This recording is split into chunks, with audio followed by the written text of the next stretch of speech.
मिल्कीपुर के चुनाव का इंतजार हमें बहुत दिन से था कि मिल्कीपुर में चुनाव होगा और हम उस चुनाव में भाई सूरज चौधरी जी को दमखम से लड़ाएंगे। हालांकि मैंने कम समय दिया, लेकिन हमारी पार्टी के सभी सम्मानित नेतागणों ने, हमारे जिले, विधानसभा मंडल, प्रदेश की टीम ने यहाँ लगातार मेहनत की है। इसलिए मुझे भरोसा है कि मिल्कीपुर का चुनाव आजाद समाज पार्टी बहुत बड़े अंतर से जीतेगी, ऐसा मेरा विश्वास है। क्योंकि भाई सूरज चौधरी लंबे समय से, विगत 15 सालों से इस मिल्कीपुर विधानसभा के लिए दिन रात मेहनत कर रहे हैं। आज भी इतना ऐतिहासिक जनसमूह आप लोग यहाँ इस जनसमूह के रूप में उपस्थित हुए हैं। हमारी बाईं तरफ हमारी माताएं बहनें बैठी हैं, सामने नौजवान शक्ति और सम्मानित बुजुर्ग बैठे हैं, प्रिय भाई बैठे हैं, मंच पर पार्टी संगठन के सम्मानित नेतागण बैठे हैं, मीडिया के भाई और पुलिस के साथियों का भी भरपूर सहयोग मिल रहा है। सम्मानित साथियों, अभी आपके बीच में एक घटना घटी कि एक हमारे सेना के जवान को अपनी पीड़ा रखनी पड़ी। हालांकि आप ये जानते हैं कि हम सभी की समस्याओं को उठाने का काम करते हैं। ये मुझसे पटना में मिले थे, मैंने इनसे कहा था कि जब सेशन चलेगा मैं आपकी समस्या को सरकार के सामने जोर शोर से उठाऊंगा। लेकिन क्योंकि अभी सेशन शुरू नहीं हुआ, 31 तारीख से सेशन चलेगा, तो मैं पूरी कोशिश करूंगा कि इनकी समस्या को उठाया जाए। हालांकि ये हमसे बड़ी उम्मीद करते हैं, ये इसलिए हमारी रैली में पुणे चले आए कि हमें याद दिलाया जा सके कि भाई इनकी बात को उठाना है। लेकिन ये नहीं जानते कि हमें तो हर चीज याद रहती है। हमें तो हर गरीब, किसान, कमजोर, नौजवान, महिलाओं, बुजुर्गों और प्रदेश की हर समस्या में हमारा ध्यान रहता है और रोज मीडिया के माध्यम से उन बातों को हम लोग कहते भी रहते हैं।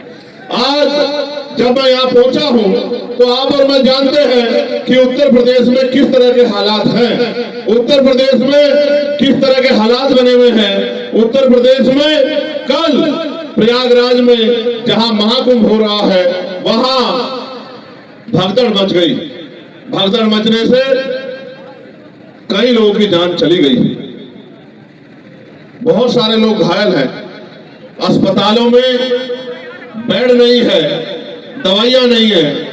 मुख्यमंत्री जी अपनी नाकामी छिपाने के लिए मीडिया को डांट रहे हैं, पुलिस प्रशासन को डांट रहे हैं। हालांकि हमें लगता था कि भाई ये कुंभ जो है 12 साल बाद, इस बार जब नाम बदल दिया था, इलाहाबाद से प्रयागराज कर दिया था, तो अब शायद हालात बदल गई होंगी।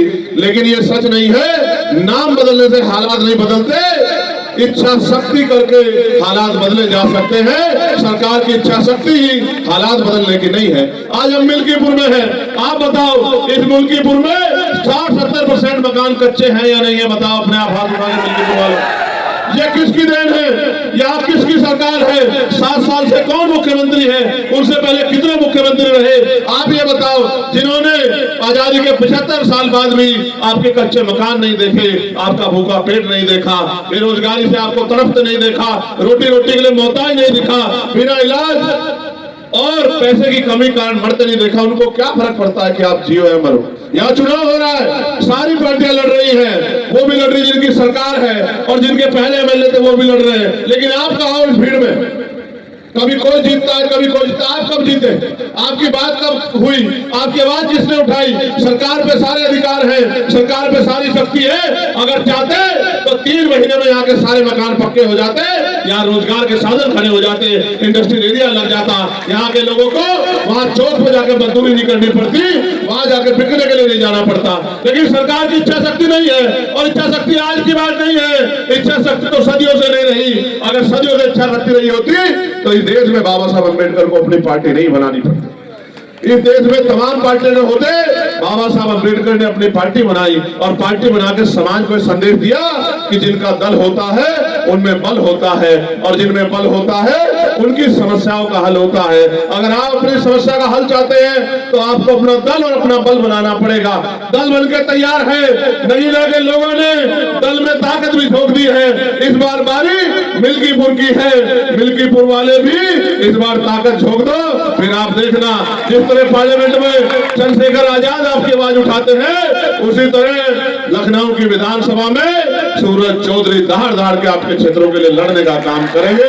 इस क्षेत्र में ना सड़कें अच्छी, ना बिजली पानी की व्यवस्था अच्छी, ना कोई पूछने वाला है और जिस तरह से निजीकरण हो रहा है मुझे नहीं लगता कि अगले 10 साल बाद कोई सरकारी नौकरी भी रहेगी।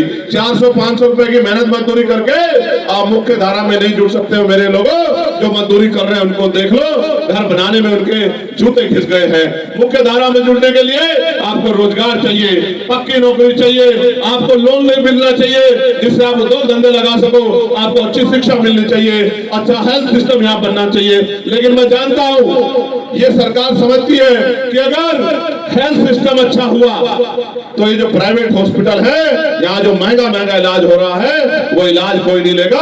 जब सरकारी अस्पताल में अच्छा इलाज आ जाएगा तो लोग की जेब कैसे काटोगे? एक तो महंगाई का दो, ऊपर से बड़े बड़े प्राइवेट स्कूल, गरीब तो जाता सरकारी स्कूल में जहाँ पढ़ाई के नाम पे खाना पूर्ति है और अमीर जाता है प्राइवेट स्कूल में जहाँ अच्छी पढ़ाई हो रही है। यानी कि गरीबों के आगे बढ़ने के सारे रास्ते सरकार बंद कर रही है और आरक्षण आरक्षण आरक्षण की बात रोज करते रहते हैं। क्या करेंगे आरक्षण का जब पक्की नौकरी नहीं होगी? क्या करेंगे आरक्षण का जब सरकारी नौकरी नहीं होगी?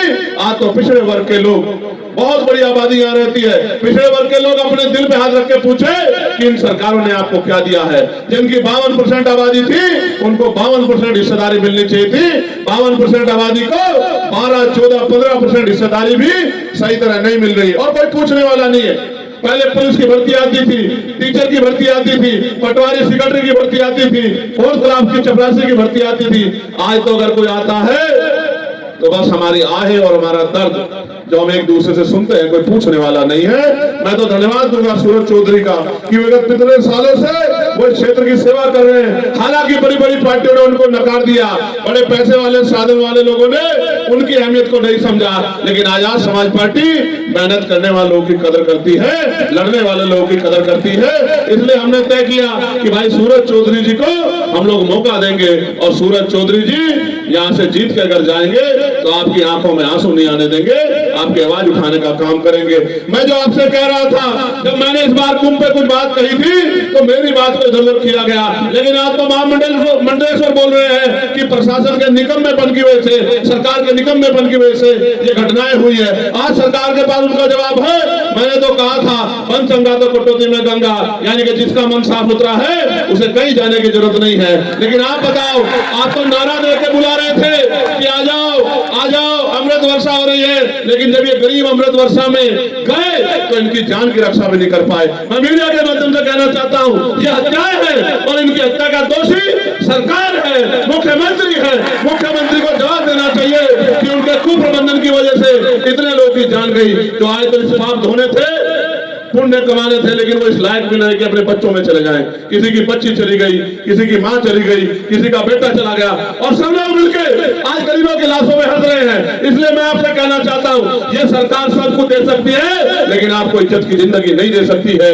ये सरकार वादे करती है, 2022 में कहा किसानों की आय दुगनी कर देंगे, फिर कहा सिलेंडर 500 का दे देंगे, फिर कहा इतनी नौकरी दे देंगे।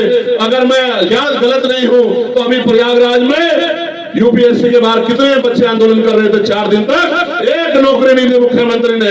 और जो भर्तियां थी 69,000 शिक्षक भर्ती का घोटाला, 20,000 पदों पर दलित पिछड़े वर्ग के बच्चों का अधिकार छीनने का काम इस सरकार ने किया।